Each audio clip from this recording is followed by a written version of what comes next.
Let's share today's word and meditation. A verse that touched my heart. Exodus 15, chapter 2.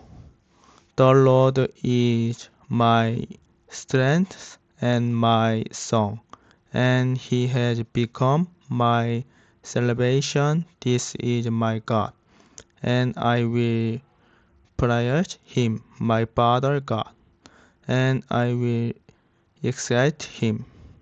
We realize that salvation is accomplished not by human ability but by the hand of God. Great Titled Journal.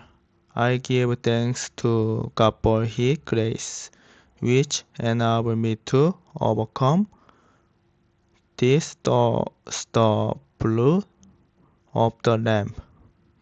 I give thanks to God for opening the way before the sea and ending the fear that pursued me. Resolution and today prayer.